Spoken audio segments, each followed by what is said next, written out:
तारीख़ में सिंध वतन मथां हज़ारें ॿाहिरि हमला ऐं जलगारूं थियूं आहिनि, जिन में तारीख़ जे समूरनि हमले आवरनि सिंध जी जाग्राफी ऐं वसीलनि आज़ादीअ खे ताराज पे कयो आहे।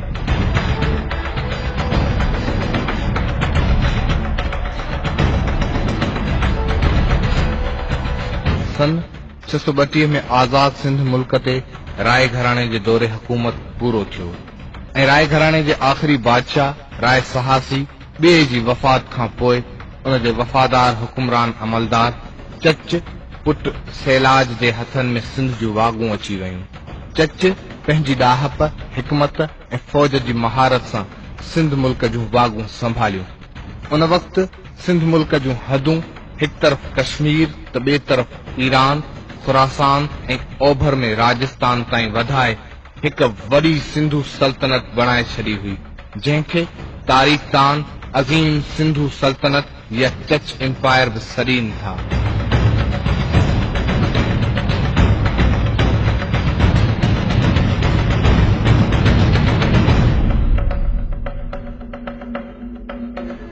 आज़ाद सिंध जे शहनशाह चच जी वफ़ात खां पोइ कुझु वक़्त लाइ सिंधु सल्तनत ते चच जे भाउ चंदर सीन हुकूमत कई, पर उन्हीअ खां सुतत पोइ सॼी अज़ीम सिंधु सल्तनत ते चच आज़म जी अज़ीम पुट महाराजा ॾाहर जी हुकूमत क़ाइम थी वई।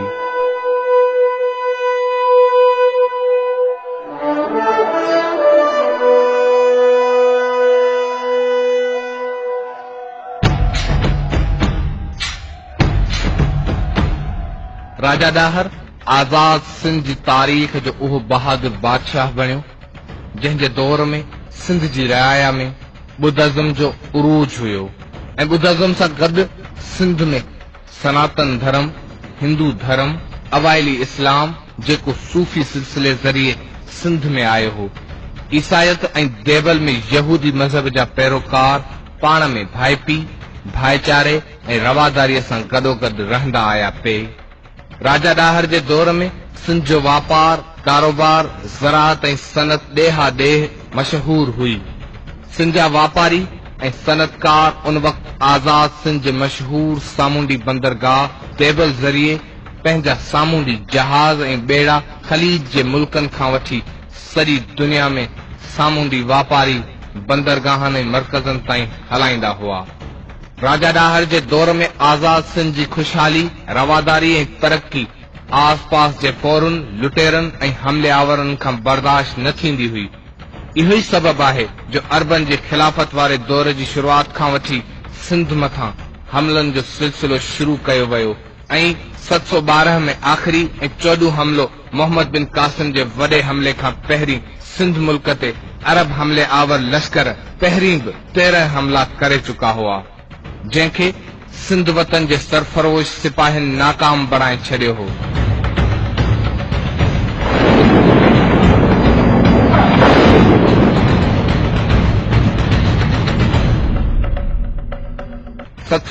में आज़ाद सिंध मुल्क जी फुरलुट ऐं कब्ज़ो करण लाइ उन वक़्तु बगदाद जे अमवी घराणे जे हुकुमरान ख़लीफ़े अब्दुल मुल्क जे दौर में सिंध ते वॾे हमले लाइ फ़ौज मोकिली वई, जेका हजाज बिन यूसुफ जे हुकूमत मोहम्मद बिन कासिम जी अॻुवाणीअ में सिंध ते का हुई।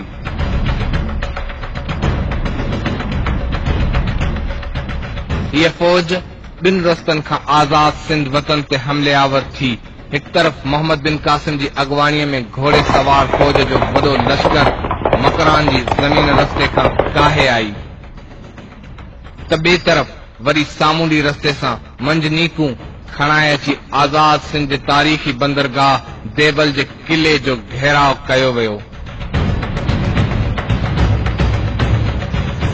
मोहम्मद बिन कासिम जी अॻुवाणीअ में देवल जे किले खे लॻभॻ 1 महीने ताईं घेरो जारी रहियो ऐं इब्ने कासिम जी फ़ौज सां सिंधी सरफरोश मुहादो अटकायो बीठा रहिया। कुझु मक़ामी ॿोधी नजूमियुनि ऐं मुलनि जी गदारीअ सां देवल बंदरगाह जे किले मथां फड़कंदड़ आज़ाद सिंध जे ॻाढ़े झंडे खे मंजनीक जे पत्थर ज़रिए निशानो बणाए हेठि किरायो वियो, जंहिंखां पोइ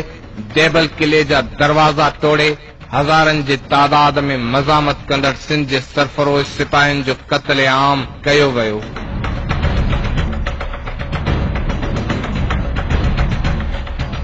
मोहम्मद बिन कासिम देबल जे किले मां करोड़े रुपयनि जो सोन, चांदी, हीरा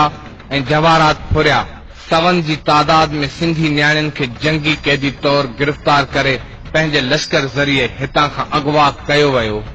मोहम्मद बिन कासिम पारां देबल बंदरगाह जे किले ते हमले ऐं फतह खां पोइ नेरोन कोट, सेवण, बुधिया जे किलनि ते कयल हमलनि ऐं फतहनि खां पोइ दरिया टिपी रावड़ जे किले जो घेराव करे वेही रहियो।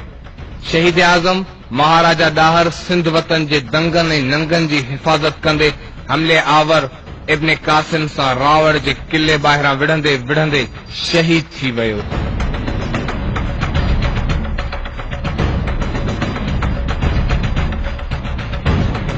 इब्न कासिम रावड़ जे किले जे फतह खां पोइ लगातार सॼी सिंध ते हमला कंदो ऐं फुरलुट कंदो अॻिते वधंदो वियो।